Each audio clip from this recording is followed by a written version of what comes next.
Well, here we are for one last look at the Junkyard Adventures. Hope you've enjoyed the series. This is the very, very end. This is a Chevy Colorado work truck that has been painted up and changed up and loved and hated and loved again, it looks like. The Colorado is a mid-sized truck. It was like one of the last compact trucks for the first few years, and this looks like one of the earliest body styles. The little four-cylinder Vortec engine was a good engine. The five-cylinder was an okay engine.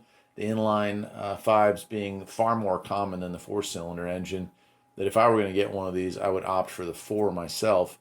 They are, this is a 2007, but they are a decent engine.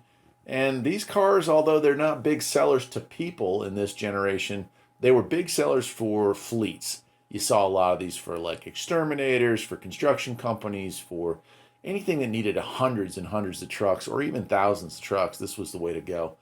Base model here, not an extended cab, regular size 6-foot bed, two-wheel drive, but it's not rusty, but it is abused. And you can see vinyl inside, crank windows for a 2007 vehicle with vinyl seats. Think about that.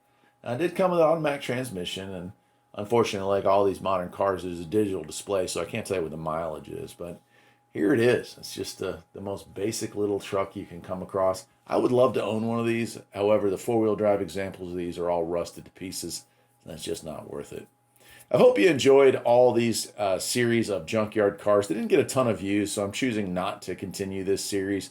But it's been fun. It's been fun.